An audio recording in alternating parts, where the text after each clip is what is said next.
what is a traditional family? What are those things to you? What is a traditional family?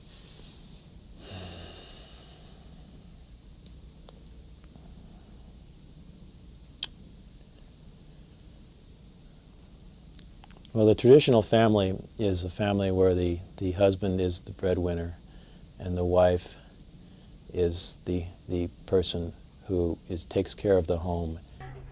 You know, this is my first time to talk with the camera, then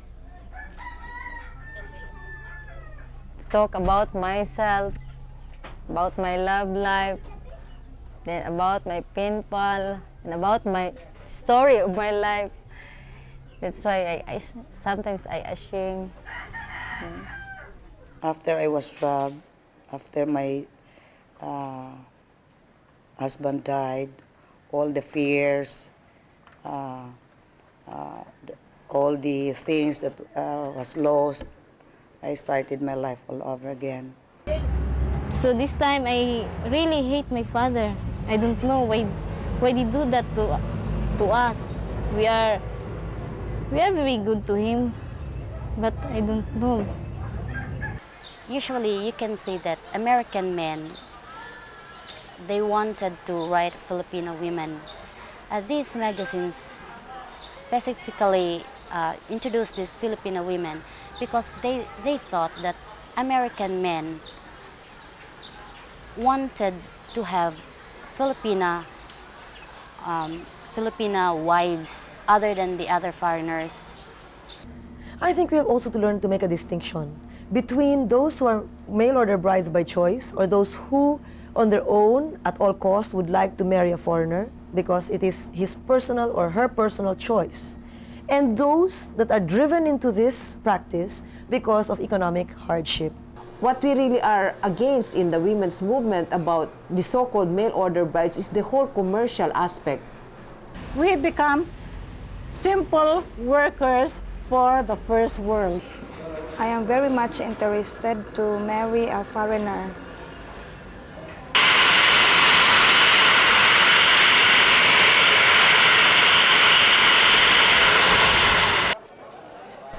You might want to ask me why that I started correspondence with Betty. Well, I'm a widower. I had went on a dating scene in the United States. I really was not finding the needs to be fulfilled that I was looking for.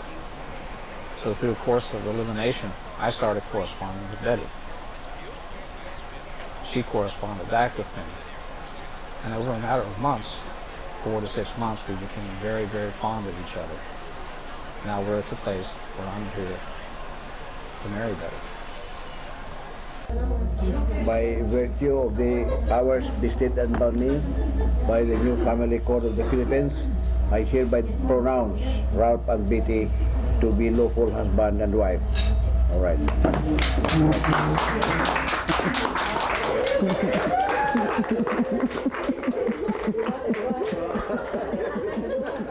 I really need a partner because if you don't have a partner, you don't have moral support. So I think I need it. There is a great difference without a husband because you'll not be respected without husband. The foreigners is more respected by these Filipino people. We have high respect to the Americans. So if they can say Americans, they have high respect. There is nothing like being lonely to make you go look for something, to fill a void that you have. I was so depressed after my wife's death that I didn't really even care if I ran my business or not. I could care less if I went to work. My bosses even pointed this out to me. I had an attitude. So beforehand, I told him I would have to make a nuptial agreement before marrying me, so that I will always be sure that what you have promised to me will be, what is this? true? The other aspect, I think, that comes into play is a very low self-esteem and self-worth. Why?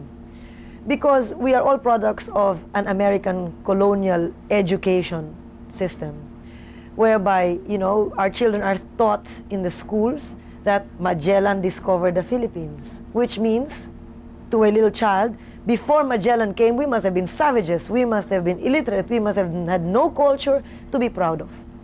But this is not true.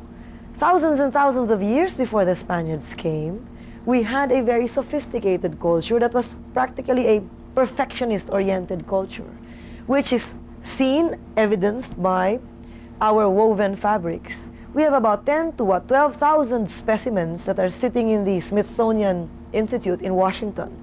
And yet, in our own museums, I don't even think we have over 1,000 pieces left. And if you go to the cultural communities where the tribals are found, they are all wearing blue jeans and t-shirts. They don't know where they came from, who they are, so that if you keep instilling that in people's minds, you don't have pyramids, you don't have a Borobudur, you don't have a Notre Dame, you know, then people begin to think that unless we have these things, we're no good. And so that this kind of an education has prevailed, and all of us are victims of this educational system. It was to extract a big amount of water, but this time some of the gaskets has been destroyed, so it needs a repair for them that they will be afforded with chance to extract more water.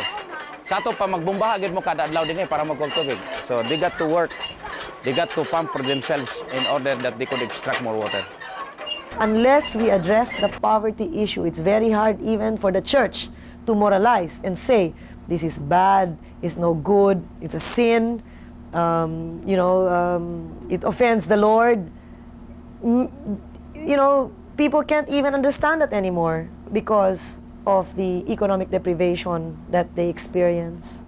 This issue about mail order brides coming in, it becomes a foremost issue among feminists because it ties into a lot of other issues that concerns Filipinas, like Filipinas,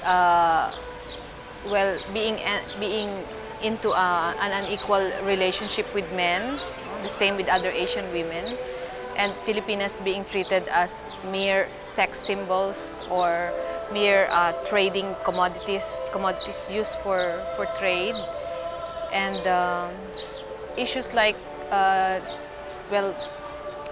Filipinas being known as, or Filipino, the Filipino community or Philippines being known as a haven for R&R, rest and recreation, and for prostitution eventually. So this brings into, this ties all together, all these other issues, and it is heightened by this issue of the mail order bride. The reason I started my correspondence with Southeast Asian women was basically a matter of those are the women that are in pen pal magazines to a high percentage, and I decided, well, perhaps I should just write to them, and then I would be able to visit them in one trip. But I really didn't realize, I didn't think about these Asian women as being traditional. I was mainly just interested in the fact that their physical beauty is something I was attracted to. I'm attracted to dark-haired, dark-skinned, and petite women almost exclusively, and there were plenty of them in the magazines. And I really didn't realize the cultural upbringing of them and their mores until I got to know them through letters. And then I realized something in me that perhaps this is turning me on. I like this. I'm defining myself better.